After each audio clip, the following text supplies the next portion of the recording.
stomach's taste as dry as hell. Hello and welcome to Hello, This is the Doom Show. I am Richard. Folks, this is your spooky season. I promise you, unless you listen to it not during your spooky season. But for me, it's a Halloweener. I'm here with Mark. Mark, hello. Can you hear me, Mark? I can totally hear you. And to me, I think that every day you should live it as if it is Halloween. That's right. Never take off your mask, people. Never. Sometimes it's attached to you. Sometimes it is. Sometimes it's the best way to face the world with a mask. I agree. We are going to talk about a spooky ooky movie called The Child from 1977. It has absolutely got some Halloween content. I won't say it's not more than a throwaway moment in the film, but damn it, there's Halloween. The Child was directed by Robert Voskanian, and written by Ralph Lucas. I have a wonderful trailer for this thing. One thing about The Child, it was marketed very well. So here comes a fun trailer and or TV spot for The Chilled. The chicha. The kid. The old kid. Oh. Soon, the way you heard about The Omen and Carrie, you'll hear about The Child. I have friends. They do favors for me. What kind of favors? You'll find out. Let's play hide and go kill, a terrifying screen thriller. The Child, rated R. So that was the trailer. The beautiful Something Weird DVD, which I still have from very long ago. It's got like 3 paragraphs on the back. So I'm going to read the plot from IMDb. And it goes something like this.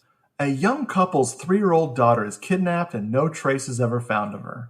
14 years later, a young woman claiming to be that girl shows up at the parents' house. Wait, that's Yesterday's Child from 1977. Oh, like what? Sorry. I was so excited. I thought maybe like Tara Reid had a new Lifetime movie that I did not know about. No, it's the Melissa Joan Hart's new one. Oh. No, this is a movie apparently with Shirley Jones and Claude Akins. And yeah, very, very, very interesting drama. But no, that's not this one. The Child from 1977 is a newly hired housekeeper arrives to her employer's house in the countryside. She slowly discovers that the only child in the house, an 11-year-old girl, hides a deadly secret. I'm not going to continue this podcast unless you promise to keep that voice going through the duration of this recording. Mark, it's actually really hard to keep talking like this because I'm using a part of my body that is not exercised in any way. I'm gonna have a weird, an amazing voice. sort of like mildly drunk William Shatner. I'm not sure what I was going for. I don't know, but I love it. I love it so much. I feel like it's a character on The Love Boat. Speaking of The Love Boat, have you seen the Halloween episode of The Love Boat with Vincent Price? I'm going to say yes, but not because I remember it, but because I did not have a life. Well, I don't have a life now, but at the time the Love Boat was on, I did not have a life and I never missed an episode of The Love Boat. It's a banger. It's an absolute joy of pure Halloween goodness. One thing I'd forgotten about The Love Boat is that it's a perfect mix of goofy and completely deadpan serious. Yes. I had no idea. I thought it was all fun and silly, but no, they tackle some issues. Sometimes people were like what marriages were breaking up. Yeah. Like every episode. That's The Love Boat. Anyway. It's The Love Boat. It's the magic of The Love Boat. Well, just to piggyback off that, please tell me you've seen the Paul Lynde Halloween special. Of course, we have the DVD.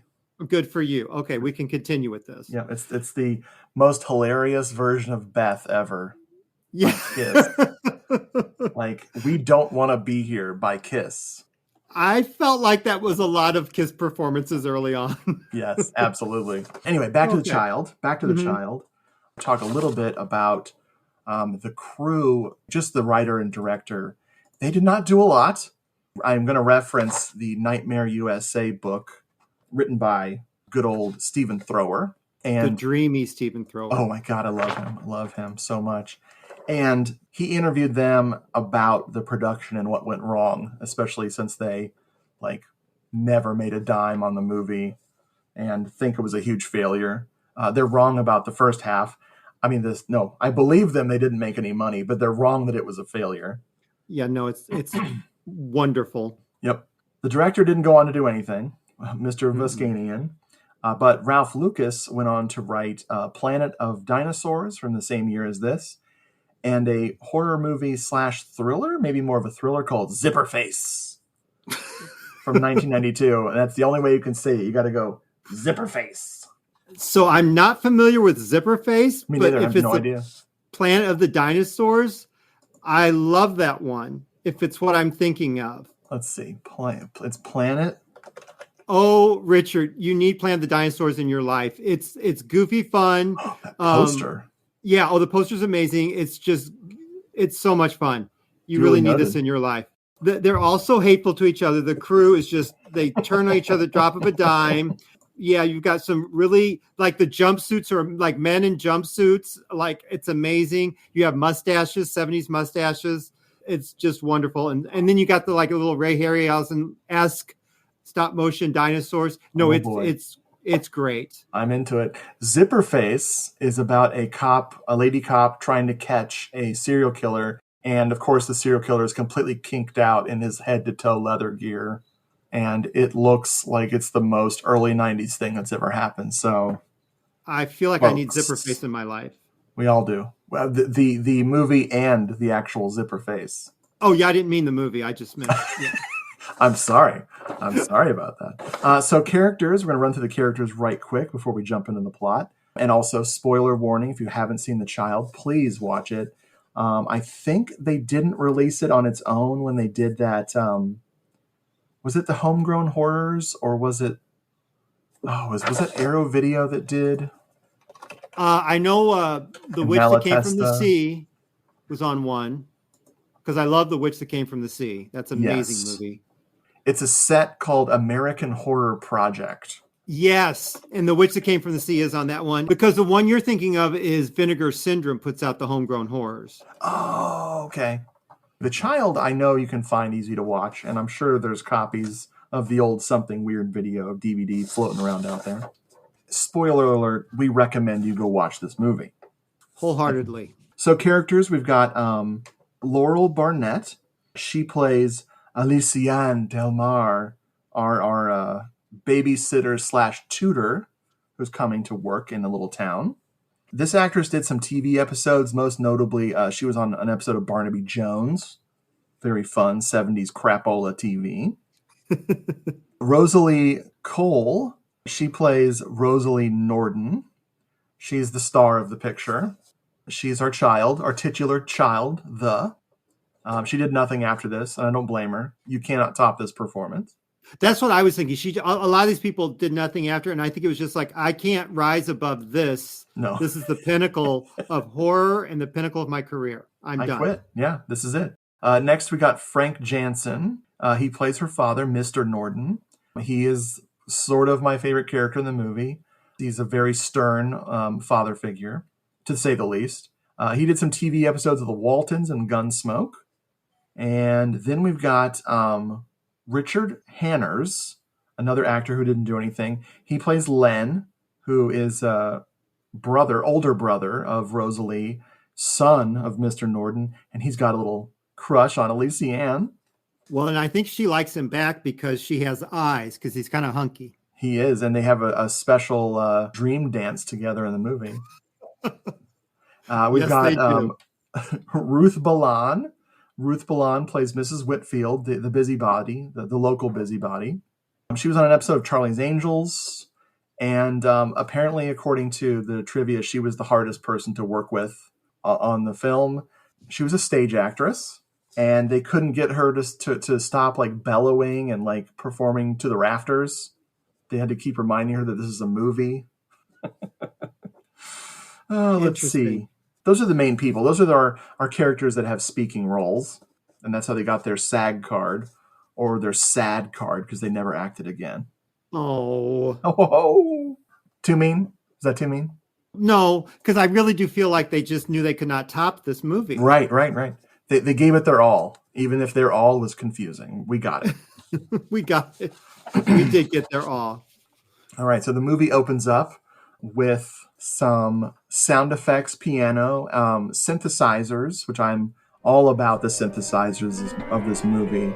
They're really beautiful sounding, like those things that probably cost like 10, 15, 20 grand back in the 70s that you could do on your phone now with like a touch of a button. It's so cool. We get some nice clouds and fog. And the credits are just really stark other than that. But then, Mark, tell me about the kitten in the basket. What is our little Rosalie up to? So Rosalie is, to me, off the bat, she's no good. She can't be trusted. She's kind of on par with Damien. Anyway, she has this cute little kitten in a basket, and you think, well, nothing bad will happen to this kitten, but she offers it up almost like a sacrifice to this gnarled green kind of hand that reaches over a tombstone and just takes the kitten away. So we're led to believe that she almost is in cahoots with the living dead right off the bat. Right. She's giving them a snack. A snack. A little kitten to tide you over till dinner. Wait till we get the farm animals arriving. That's where all the cows went. Yeah. Next, we cut to a beautiful lady. This is our Elysian. She's very happy-go-lucky. She's just like beaming with excitement about this new job opportunity she's taken to care for the kitten feeder. And then, as she's driving down this lonely road, Donkey Kong throws a barrel at her and she wrecks her car. She does. She does. She gets out of the car and grabs her suitcase and just starts walking, just starts hoofing it to her job. And surprise, we get a surprise dog. This unruly hound is just trying to kill her. And it's being walked by a boy? Question mark? Yeah. This little boy child who might be a girl they just say it's a boy. I don't know what's going on. But Mrs. Whitfield is there and she apologizes for this dog as being like, he's just a friendly doggy. She immediately starts launching into gossip, talking shit about the Norden family. Yes. Cannot resist. No, she cannot. Now, these people, they deserve to have shit talked about them, especially Mr. Norden, the patriarch of this family. She arrives at the house and she meets Mr. Norden. He's very intimidating right out of the gate.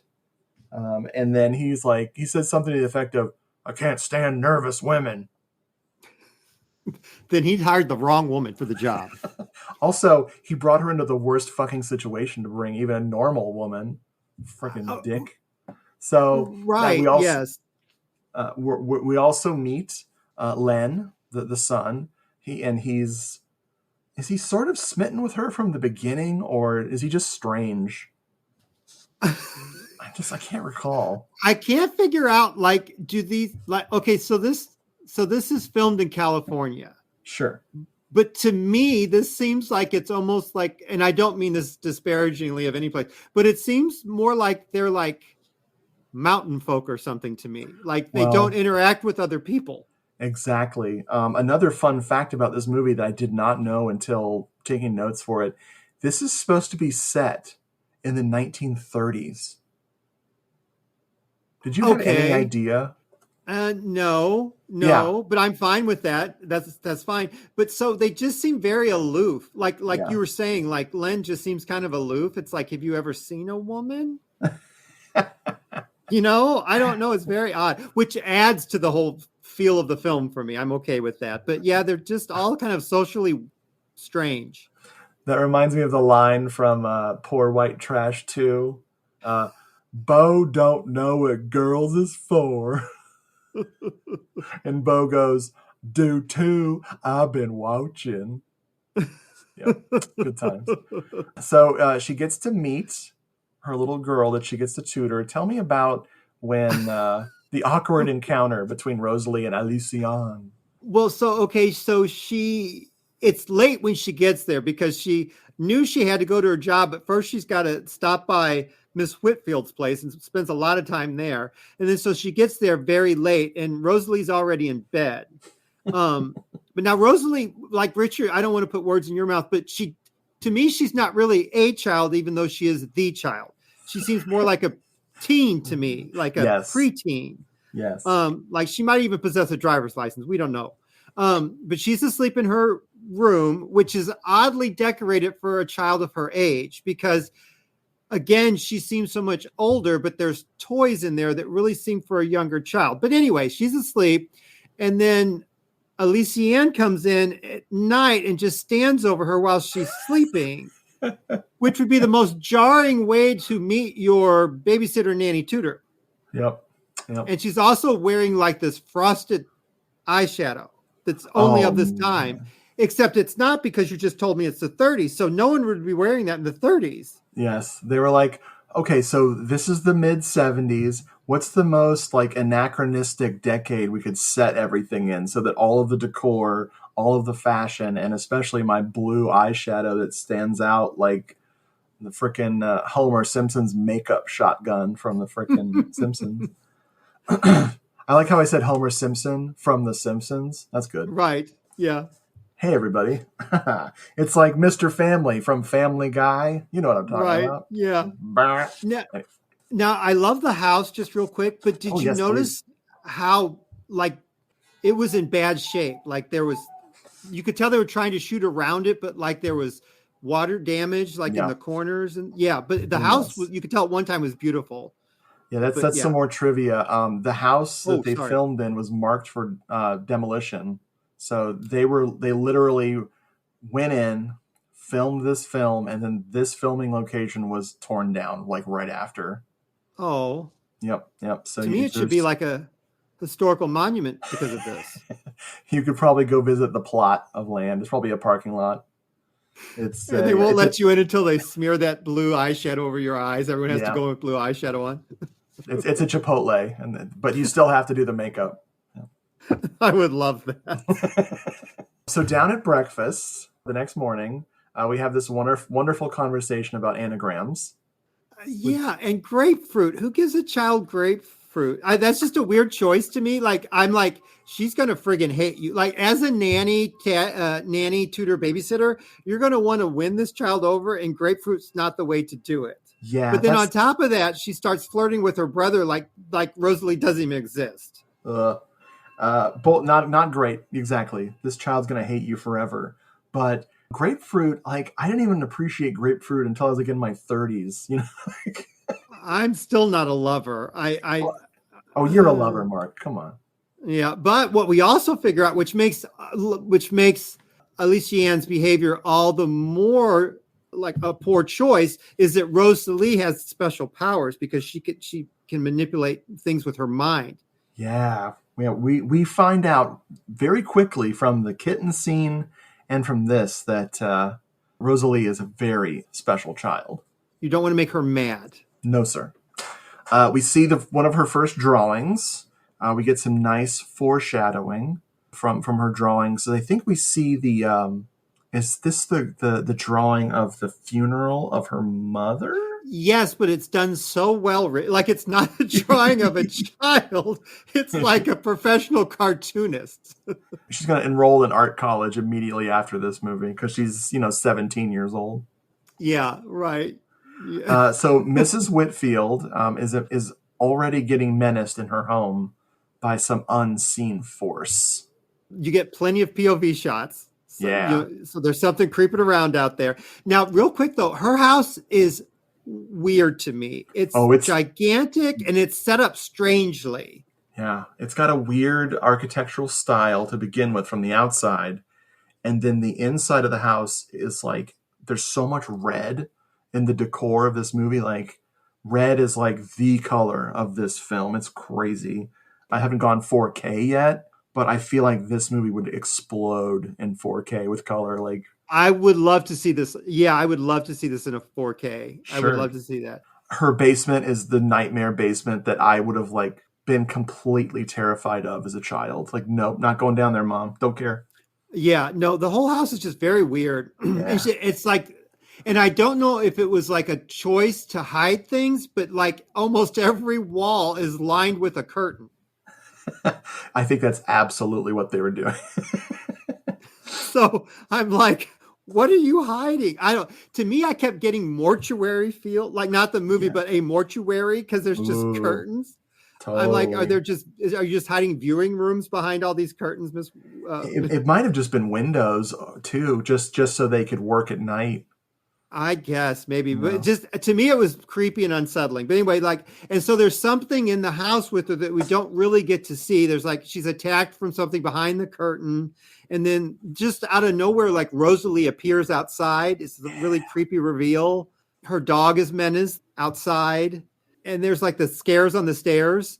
Yes. Yeah, it's a pretty effective moment for such a low budget movie, I thought. Yes. And the gore is crazy. Like, Yes. she goes from alive to missing half her face in a split second. Now they don't really show the incident happenings. They didn't have the money for like elaborate effects, but the makeup they do for the afterwards is very gross. I love it.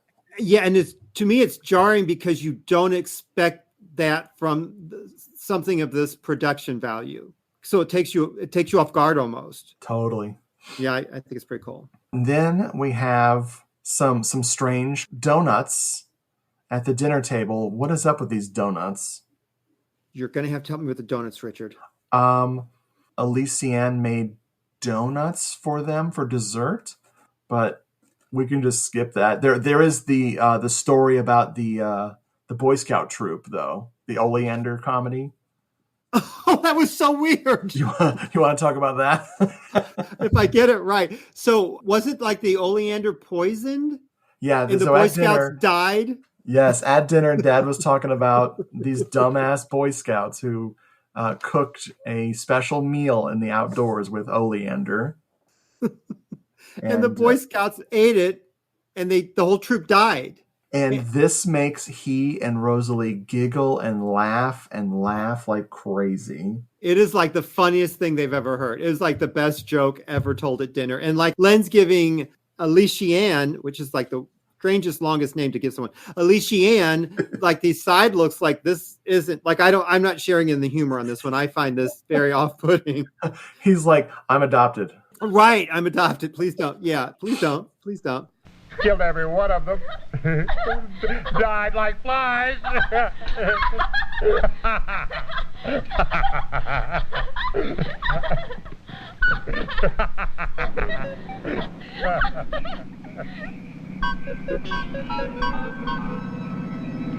It's so strange. It's so strange. Yeah. It's almost like this whole movie's strange. It is. It is almost like this whole movie is very strange. Then we get to see Rosalie's more of her artwork. We get to see the drawing of how Mrs. Whitfield died. And I just wrote in my notes, that's art. It is. It should be. To me, it looks like it should be on a desktop calendar, like the little ones you pull off each day. It's like Rosalie's awful drawings for the day. You just flip to a new murder every day of how people in her town died. So one of the reasons, obviously we're enjoying this, but one of the reasons we picked this is because this movie has some Halloween in it. Mark, what is going on with this jack-o'-lantern?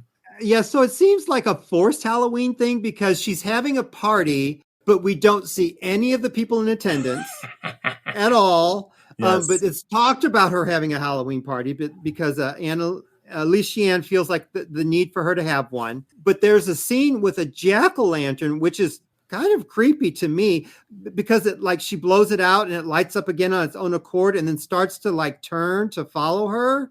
It leaves our nanny very nervous once all is said and done. But I think it's, again, a very effective, low-budget practical effect for the film. Yeah, totally. It's very unnerving. I think it was very well done. I wonder how, if you said in 4K, if it would ruin it. Oh, like you'd be able to see how they were doing it. Yeah, like you see the man's hand turning it or something. Maybe. But I find it very, very creepy, very neat little Halloween thing they threw in there. I also feel like you need to see this movie at a drive-in, like through speakers that aren't very good. Yes, because the audio is brutal. Yeah, You need a copy with subtitles. yeah, to me, that would be the perfect, like if I could see this like at a drive-in with like 3 on a meat hook I've afterwards or never seen before. that. Oh, really? Just because that to me is another like true drive-in movie. I just Sure. would be like in heaven. Nice. Yeah, with popcorn and, a girl who I'm not interested in. Yay. Yeah. She's going to go home disappointed, Yeah. but she'll enjoy Unless the you movies. I was going to say, unless you wanted a really cool horror movie. Yes, then Yeah. she's like, that was great. Mark's great. Thank you, Mark. Yeah. I like how you said that. Thank you, Mark. It's perfect. I really do also love the way they cannot show any party guests. They have to just, where's all the other kids? They're outside. Sure, Jan. Sure. In my mind, I wanted them to cut to the Great Pumpkin Party with all the characters just doing that dance that like Yes. repeats. They only show up like 3 steps and they just keep doing it again and again. So next up, the groundskeeper, a character who has no dialogue, apparently has been robbing the graves, and he stole some jewelry from Rosalie's mother's grave, and he gets gotten by these unseen creatures. Do they pitchfork him, or do they shoot him, or? No, I think you're right with the pitchfork. And like, isn't Yeah. Rosalie watching from Yes. outside? It seems as though she's commanding these things, which, she totally is.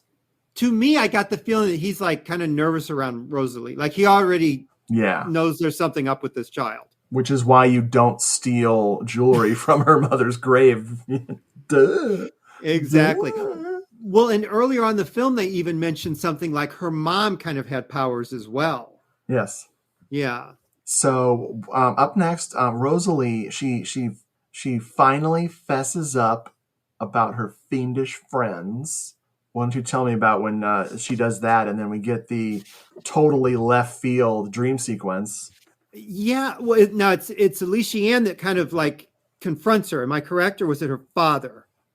Yes, someone. Okay. Someone did. But then you get, so she's clearly got the feelings are mutual between her and Len, and they're dancing this like really kind of, it's like a loopy, what would you call it? Not like a waltz, but similar to a waltz, I guess. They're outside. The camera's kind of out of focus, but then it goes back and forth between Len being her partner and like a scarecrow. Yeah, it's like being her partner. Yeah, it's kind of like almost like a childish thing, like a Ring Around the Rosies kind of a dance. Yeah, it's very trippy. Yeah. It's very 1930s with blue mascara. It's on point. Next thing you know, in the waking world, after that strange dream sequence, good old Elysian finds that this teddy bear is just got blood all over it. And then we have that cool shock moment where it's Dad. He's dead up on the stairs and he's bleeding on the teddy. Dun, dun, dun. Okay, is this like new to Dad, or did he like live with this girl and never know she had these powers? Or honestly, I think he's a very bad dad who wouldn't know what was going on until he literally gets killed. Like, okay, yeah. Because I'm like, they seem to allude that he may have had issues with his wife having these powers as well. Oh yeah, that's right. I don't know. Okay, he just I'm just ignored putting that out there. Yeah, he ignored the problem. He took the ostrich way out.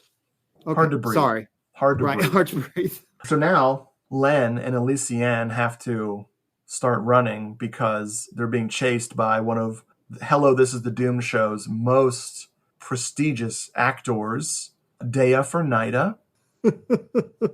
Now that the action is rolling, Mark, what is happening here? Well, now like her reanimated dead friends have come out to attack, and it just, like you said, it alternates. Like, is it day? Is it night? We don't even know. I don't think the actors even really know what it's supposed to be. And they get a chase ensues. It's a very treacherous escape. They're on foot for a while, and then all of a sudden, like, I never got the impression that Alicia Ann was frail, but she becomes the most, and I know we're not supposed to say this, it's politically incorrect now for some reason, but she becomes the most hysterical woman ever captured on film. Like ever, I swear to God. Oh, it is totally politically correct to talk about how this is some bullshit because, you know, she seems like she's got it together. Yeah, and like she's clutching her hair. She can barely hold her body up. Like she doesn't like. I'm surprised he doesn't have to like force her stomach in and out to make her breathe. Like she can't do anything, Richard. She shuts down. Oh man. Oh, anyway, yeah. So they make it. What is it actually? They make it too. It's like this, like farming construction, like plant thing. Her car has been since repaired, and they jump in her car. But as they're driving away, they get crashed again because of these creatures, I think. And then they run after discovering the car horn. The sound from the car horn disturbs these zombies, which I want you to tell me about their look in a moment. But yeah, they run to what looks like the most half-assed cow or sheep processing facility for either shearing sheep or slaughtering sheep or something. Because it's just really ramshackle. Like Leatherface would be thinking, you know, this is not a professional establishment. No, I can't work here. Well, I especially love, there's a scene where they're trying to get through a locked gate. Oh my God. But the gate, you could literally wrap your leg around the side of the gate and then be on the walkway they needed to be on. But they're like fighting for their lives with the chain that's locking that gate. I'm like, what are you doing?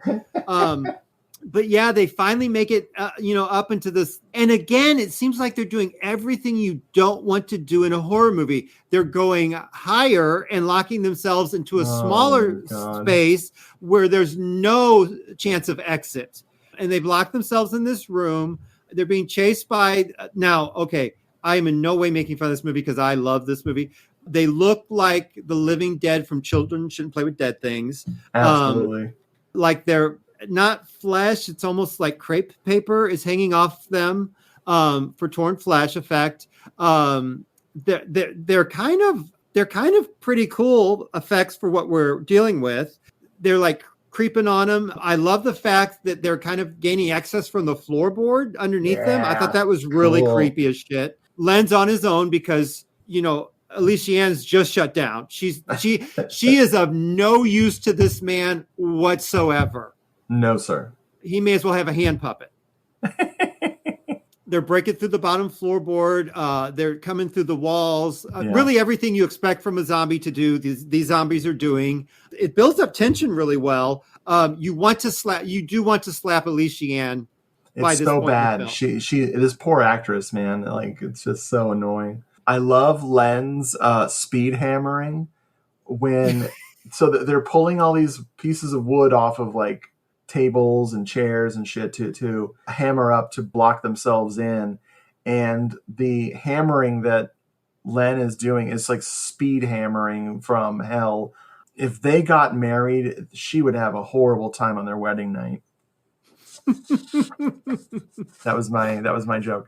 But yes, so the floor does give way, and our buddy, he has like one bullet in the shotgun. They just randomly found a shotgun. And so he's stomping on these creatures. Then they pull him down into the floor, and you think, oh, he's coming back. He's going to be okay. Nope. Len gets gotten. More gory. But I'd like to point out that Alicia Ann at no point reached down to really help him at all. Yeah. Like he really was on his own. Someone needs to talk to this person. He's like his father. He can't stand nervous women. Maybe. So at the end, Alicia Ann survives the night, and she goes and pays Rosalie a little visit. What happens? Well, she's not alone in her visit to Rosalie. She's got an axe. Yes. And Rosalie has been basically orchestrating all of this. And she puts an end to it by just placing an axe right in Rosalie's face. Yes. Oh my God. So she was just fine with murder. Well, I guess Rosalie doesn't care about anyone because she basically killed her brother as well. Exactly. more or less. Yeah. Huh. Yeah. She should have been like me, where I'm slowly killing my parents with disappointment. Come on, that's funny stuff. Oh, man. Hi, Mom. Yeah. And that's the end of the movie. That's the end of the movie. But it's so wonderfully weird. Yes. And it goes so fast. Yeah, this is what is this, like 70 or this is 82 minutes. This is flies right by.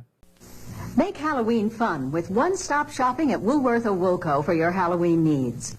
Costumes from $1.83 to $3.99, like $6 Million Man, Bionic Woman, superheroes, Batman, Superman, Spider-Man, and a new favorite for girls, Holly Hobby. You can get wrapped candies of every kind, bubblegum, lollipops, fun-sized candy bars. Get this Halloween record, sounds to make you shiver, just $1.89. Make Halloween fun and easy. Make just one stop at Woolworth or Woolco. This was executive produced by somebody named Harry H. Novak. He produced movies like Rituals from 1977. Oh, that's amazing. That's an amazing movie. He produced Rattlers from 1976. That was fun. And just lots and lots of exploitation films. Like, it was so many I couldn't even keep up with it. The music was by Rob Wallace and Michael Quattro. What little I could find about Michael Quattro was that he was like a synthesizer expert. Like, he really adopted the early synthesizers, and there's some solo albums that he has out you can find. This was shot by a gentleman named Maury Alavi. And as much as I love how this movie looks, I could not find any more info on them. This was filmed in Culver City, Montebello, and Boyle Heights, Los Angeles, California. They had a very short amount of time to work on this film. And they, of course, had so many problems with the sound. They had to do all the sound in post. Big shocker when you watch this film, which is funny because you still need the subtitles on because it's so hard to understand everybody. It was, of course, inspired by Night of the Living Dead. This is that wonderful in-between period where Night of the Living Dead was still making money in drive-ins, and so all those Night of the Living Dead inspired films were happening before Dawn of the Dead came out.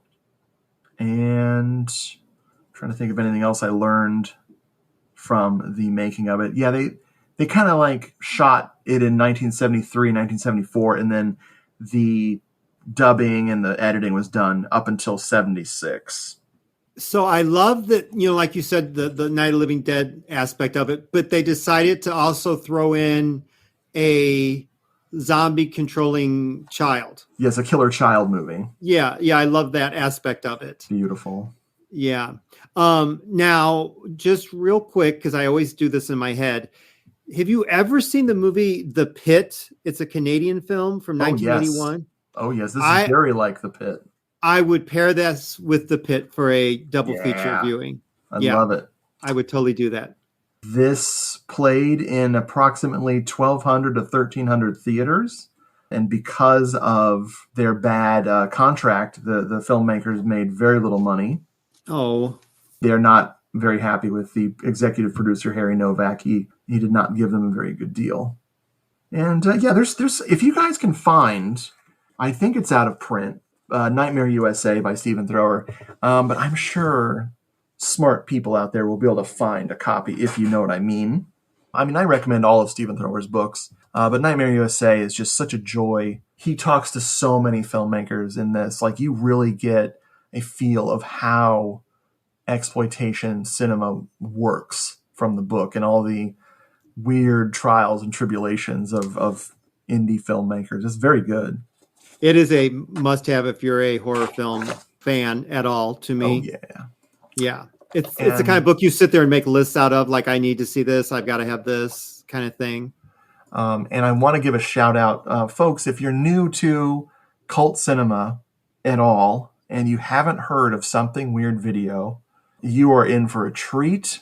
Something Weird Video was run by Mike Vranny, who passed away, like a while ago. Rest in peace to him. But I believe his partner is still running it. Lisa Petrucci is still, they're partnering up with Vinegar Syndrome a lot. So Something Weird video is still out there. But it introduced me to dozens, hundreds of just completely batshit crazy movies. I assume that you know Something Weird video as well. Oh yeah, like Roberta Findlay films. Is it? Oh, yeah. What was her husband? Was it Mike? Yeah, it was Mike? Passed away. Yeah, Michael Finley. Yeah. Yeah. There's so many films that they've turned me on to. Nudie Cuties. Just so many things. And like you said, Vinegar Syndrome puts out a lot of them. And I've never seen one that I was disappointed in. I've seen some crazy films from Something Weird video. Like Swamp of the Ravens was a Spanish horror film that had a real dead body in it, and it made my jaw drop. They go to a morgue, and the guy's like, "Look at this corpse. We never even identified this body. Look at this. He's dead. He's dead." And he starts slashing this face. God! With a razor blade, and I'm like, think he just mutilated an actual human corpse on camera. Unbelievable. Ooh. I was like, man, Spain, y'all be wild. Yeah. But yes. So Mark, how do you feel though about The Child?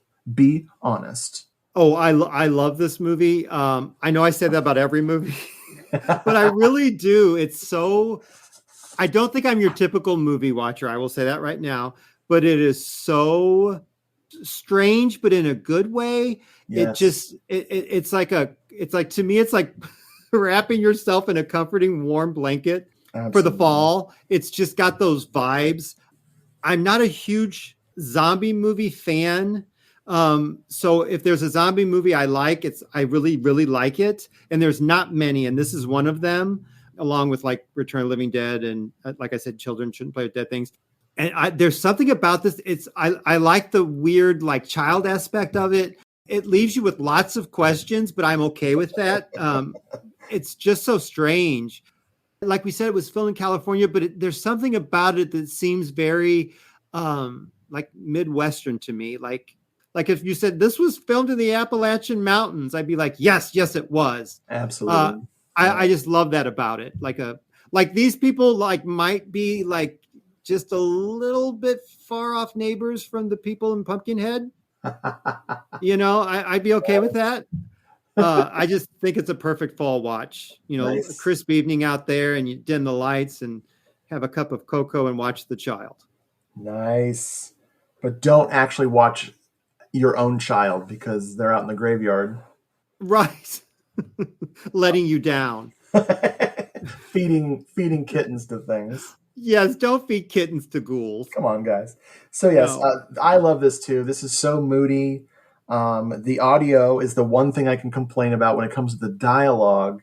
The audio in the trivia, it says it was recorded with an actual potato. No.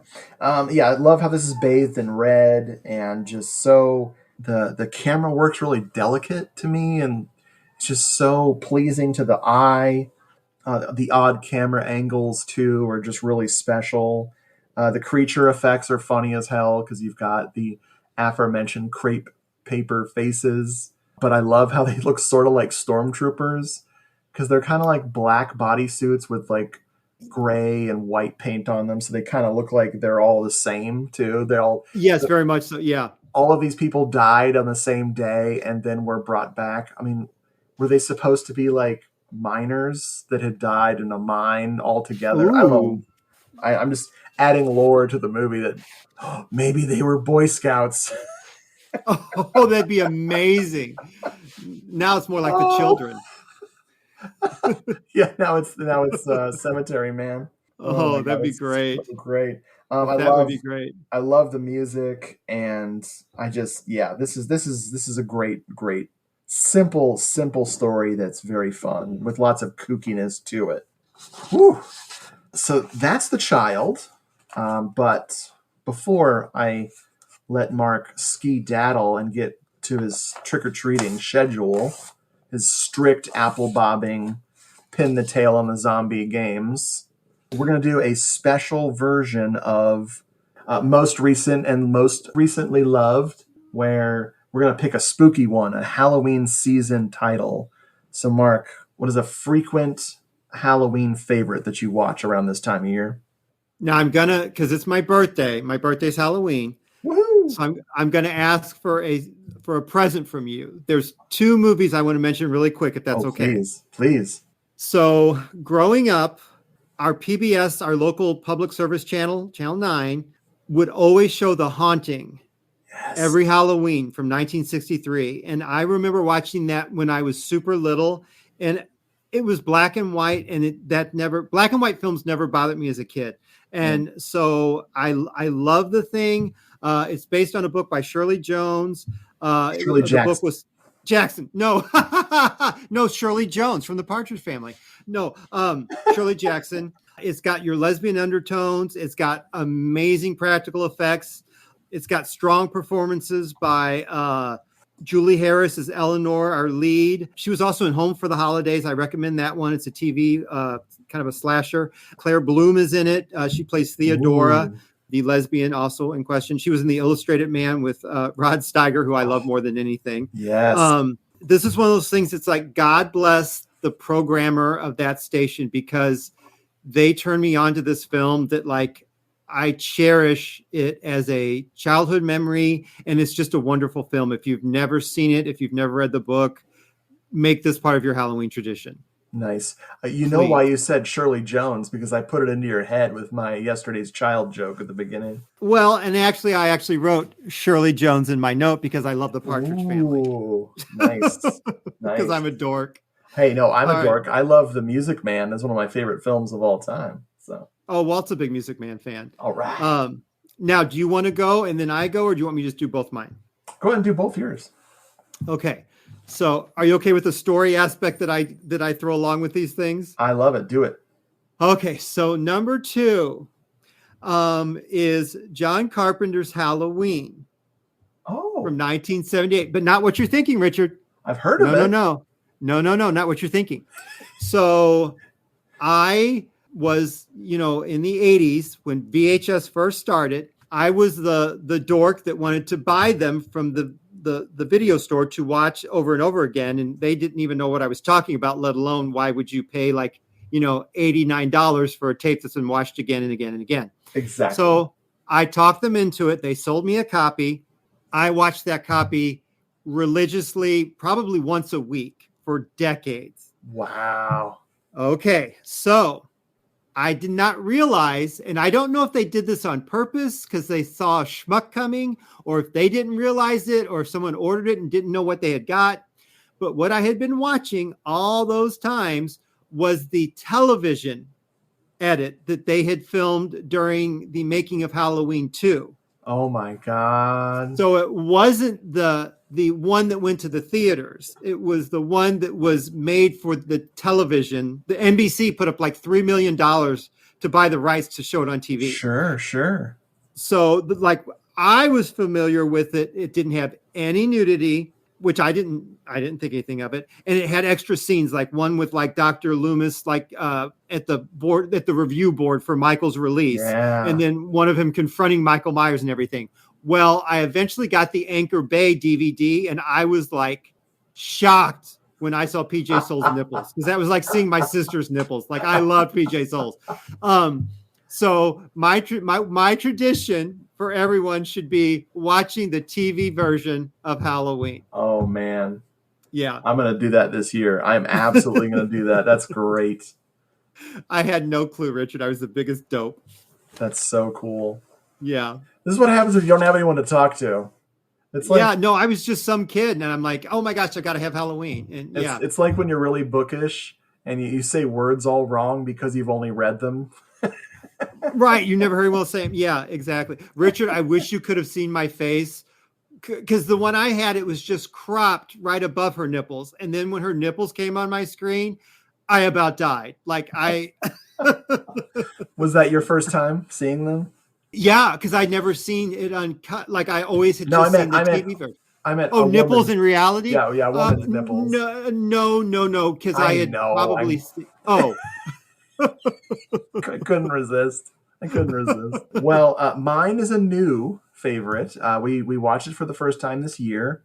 Every once in a while, I renew my Google searching, or rather my IMD butthead searching, where keyword search Halloween, keyword search Halloween party, keyword search Halloween costume, and I sort by date. So get the earliest films up to the most up-to-date films and just look for something I've never heard of before. And a movie came up. Someone recently tagged this older film with a Halloween and Halloween party, etc. tags. And it was called The Visitants. Now, this is a movie from 1986. And now I'd heard of the director before. This is Rick Sloan. He of Hobgoblins fame.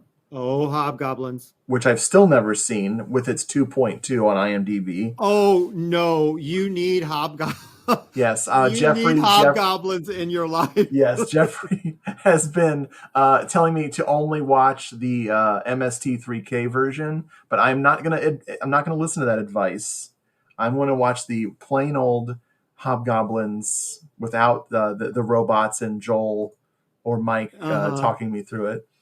The bar scene alone is worth admission. This guy also directed Blood Theater, which is the key title here. So Blood Theater from 1984 with Mary Woronov. I think she's the only person I've heard of. Yes. I love the movie and I love her. Yes. Of course. Blood Theater as well. Okay. We are Mary Woronov freaking super fans on the Doom Show. We love her. I would watch her do her taxes. She's so great. She is in this movie called Blood Theater, and I very recently, like 3 months ago, got the Blood Theater Blu-ray, and I was like, Visitants? Wait a minute. And I get out my Blood Theater Blu-ray, and sure enough, a special bonus on the disc, or on the disc 2 of Blood Theater, is the Visitants. So I may have seen this. So keep going. What's the premise? It is about a young man, a teenager, who discovers that his weird neighbors are aliens who are going to take over the Earth. So these aliens arrive in the 1950s because this director is obsessed with the 1950s, and they're planning to take over the Earth to repopulate it with aliens, right? These aliens have all kinds of special powers. We flash forward to the 80s. So 30 years later, they're finally ready to take over the Earth on Halloween night, when their neighbor, this dorky kid, steals their laser gun that does all their special powers. And the rest of the movie is a Halloween party, goof 'em up, chase around town, silly shit. And as soon as it was over, I looked at Lietta and I said, we just watched shitty Rocky Horror Picture Show. Now, it's not as kinky as Rocky Horror Picture Show, but it's got the aliens on Earth, and they have a similar imperious attitude about humans. So they're definitely a couple with some relationship problems. These aliens, like the main guy hasn't had sex in like 30 years or something. It's really funny. But yeah. So I've never seen this. I'm looking at pictures of it while you're talking. I've never seen this. I think I need this in my life. Highly recommend it. It's very cheap. That's another reason why it reminds me of Rocky Horror, is that it is dirt cheap. They did very minimal camera setups. It's a lot like Blood Theater. It's the same guy, some of the same crew, I'm sure. And it's just bare bones, and they just work with what they got. None of the jokes are funny, but it all works. And it's candy-coated colors and just never-ending silliness. So yes, that's amazing. Visitants. This will be something we watch every year, for real. It looks great. All it's missing is Mary Woronov. But here's the thing. The main alien lady, who's very beautiful, she is absolutely gorgeous. She almost looks like Susan Sarandon to me in some of these pictures. Yeah. Jordana Capra. She reminds me, her character reminds me of Mary Woronov. I wouldn't be surprised if they wrote it for her. Oh, yeah. Huh. But she does just fine. Interesting. Huh. Yeah. I must see this. Absolutely. Now, real quick, 2 Mary Woronov films. Seizure by Oliver Stone. Oh, yeah. Was that the snakes? I'm thinking of Spasms. Yeah, no, Seizure is just really strange. I believe Hervé Villechaize is in it too, from Fantasy Island. Ooh. Weird film. Got to see it. And then Sugar Cookies. I have never seen Mary Woronov look as good ever as she does in Sugar Cookies. I need to see she's Sugar beautiful. Cookies. Yeah, beautiful. Oh, and Lynn Lowry from oh, yes, you're I right. Drink You're Your right. Blood. Yes. Yep. Yeah. Holy but shit. I highly recommend both of those for people who are looking for Mary Warnoff. Oh, films yes. as well. I recently, there's a bad rape joke in it, and the rape joke is so bad they do it twice, and I was very, very disappointed. Is a movie called, it was fun, but I was very disappointed with the joke. Hollywood Boulevard, 1976. It is a mishmash movie, like a silly, it's her and her often buddy, Paul Bartel. Paul Bartel? Yeah, he's in it. They work together a lot, and it was wonderful. But the I've seen Hollywood Boulevard. Yeah. Yes. It's really zany and really silly, Uh-huh. and it turns into a slasher movie. It's very wonderful. Unfortunately, there's this really off-putting rape joke, and they do it twice because they were so proud of themselves. Yeah. Duh. But anyway. Now, real quick, just half recommend. Go ahead. I half recommend. Yeah. Did you ever see Paul Bartel's movie Private Parts?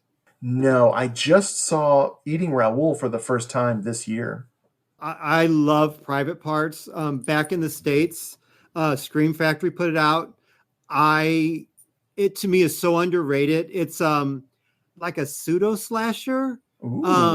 But don't let that turn you off. It's yeah, right. It's really good. Like I love it. It's very strange. I wish I like Paul Bartel films, but I wish he would have done more horror if that's what he was capable of. Sure. And as a side, it's got one of the best male tan lines I've ever seen in a film ever. That's the real Private Part right there. Right. Yeah. But it is really a cool film. It's great. It's not the Howard Stern one.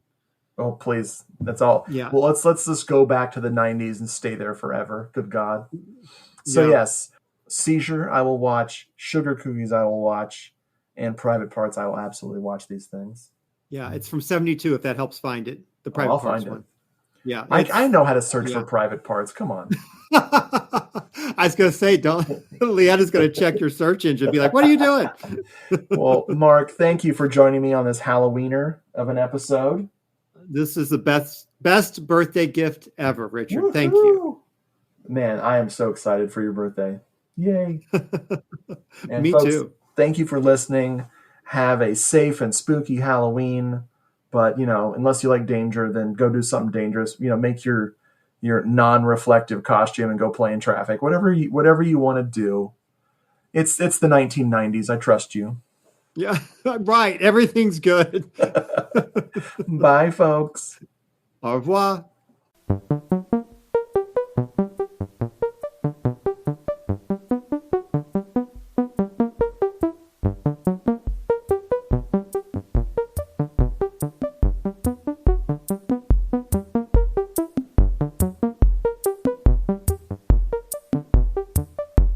Folks, thanks so much for listening to this episode. If you'd like to write into the show, send an email to doomedmoviethon@gmail.com or hit us up at doomedmoviethon on Instagram or at doomedmoviethon on Twitter or at doomedmoviethon at Discord, or go to Hello This Is the Doomed Show on Facebook and message us there. If you want more Hello This Is the Doomed Show, go to doomedmoviethon.com and click the podcast button for the archive, or go to YouTube and look up Doomed Moviethon and you'll find the classic episodes of Hello, This Is the Doomed Show. And if that's still not enough, I have written some books, about my love of movies over on Amazon.com. Just look up Richard Glenn Schmidt and you'll find Giallo Meltdown, a Moviethon Diary, Giallo Meltdown 2, Cinema Somnambulist, or Doomed Moviethon, the book. Hello, This is the Doomed Show is a proud member of the Legion Podcast Network. Go to legionpodcast.com and check out the other great shows over there.